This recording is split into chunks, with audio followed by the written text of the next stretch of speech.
Requirement analysis software engineering में requirements engineering की प्रक्रिया के अंतर्गत एक अत्यंत महत्वपूर्ण चरण होता है रिक्वायरमेंट एनालिसिस। जब विभिन्न तकनीकों की सहायता से उपयोगकर्ताओं और अन्य संबंधित लोगों से आवश्यकताओं को इकट्ठा कर लिया जाता है, तब अगला कार्य उन आवश्यकताओं को ध्यानपूर्वक समझना, उनका विश्लेषण करना और उन्हें व्यवस्थित रूप देना होता है। यही प्रक्रिया रिक्वायरमेंट एनालिसिस कहलाती है। इसका मुख्य उद्देश्य यह सुनिश्चित करना होता है कि जो आवश्यकताएं एकत्र की गई हैं वे स्पष्ट, सही और व्यवहारिक हों तथा उनके आधार पर एक प्रभावी सॉफ्टवेयर सिस्टम विकसित किया जा सके। रिक्वायरमेंट एनालिसिस के दौरान सॉफ्टवेयर डेवलपमेंट टीम यह जांचती है कि उपयोगकर्ताओं द्वारा बताई गई आवश्यकताएं वास्तव में क्या अर्थ रखती हैं और वे किस प्रकार सॉफ्टवेयर में लागू की जा सकती हैं। कई बार ऐसा होता है कि उपयोगकर्ता अपनी आवश्यकताओं को बहुत सामान्य या अस्पष्ट रूप में बताते हैं।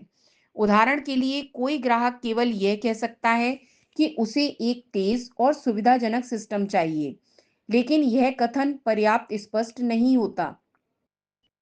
इसलिए रिक्वायरमेंट एनालिसिस की प्रक्रिया में इन सामान्य विचारों को विस्तार से समझकर स्पष्ट और सटीक आवश्यकताओं में बदला जाता है। इस प्रक्रिया में यह भी देखा जाता है कि अलग-अलग उपयोगकर्ताओं द्वारा दी गई आवश्यकताओं में कोई विरोधाभास तो नहीं है। कई बार अलग-अलग लोग अपनी सुविधा के अनुसार अलग-अलग प्रकार की अपेक्षाएं रखते हैं, जिससे आवश्यकताओं में टकराव उत्पन्न हो सकता है।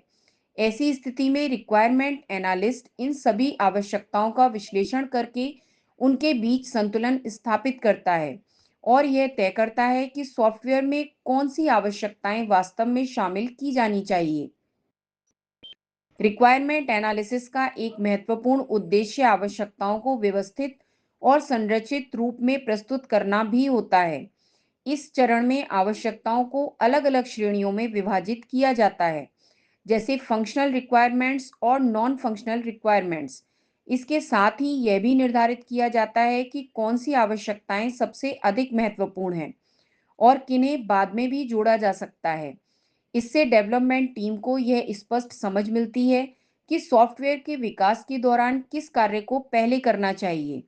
उदाहरण के रूप में, यदि किसी विश्वविद्यालय के लिए एक ऑनलाइन लाइब्रेरी मैनेजमेंट सिस्टम बनाया जा रहा हो, तो रिक्वायरमेंट गैदरिंग के दौरान यह जानकारी मिल सकती है कि छात्रों को पुस्तक खोजने की सुविधा चाहिए, पुस्तक आरक्षित करने की सुविधा चाहिए और पुस्तक वापस करने की जानकारी भी सिस्टम में दर्ज होनी चाहिए।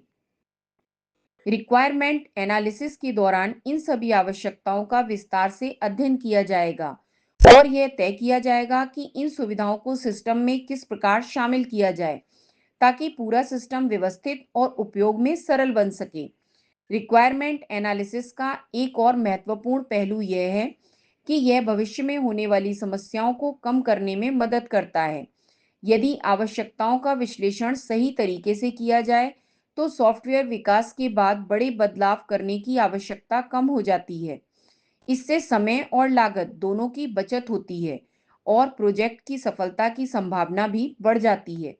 संक्षेप में कहा जा सकता है कि रिक्वायरमेंट एनालिसिस वह प्रक्रिया है जिसमें एकत्र की गई आवश्यकताओं को गहराई से समझा जाता है, उनका मूल्यांकन किया जाता है और उन्हें स्पष्ट तथा व्यवस्थित रूप में तैयार किया जाता है। यह प्रक्रिया सॉफ्टवेयर विकास की दिशा निर्धारित करती है और यह सुनिश्चित करती है कि विकसित किया जाने वाला सॉफ्टवेयर वास्तव में उपयोगकर्ताओं की जरूरतों को सही तरीके से पूरा कर सके। इसलिए सॉफ्टवेयर इंजीनियरिंग में रिक्वायरमेंट एनालिसिस को पूरे विकास जीवन चक्र का एक अत्यंत महत्वपूर्ण और आधारभूत चरण माना जाता है।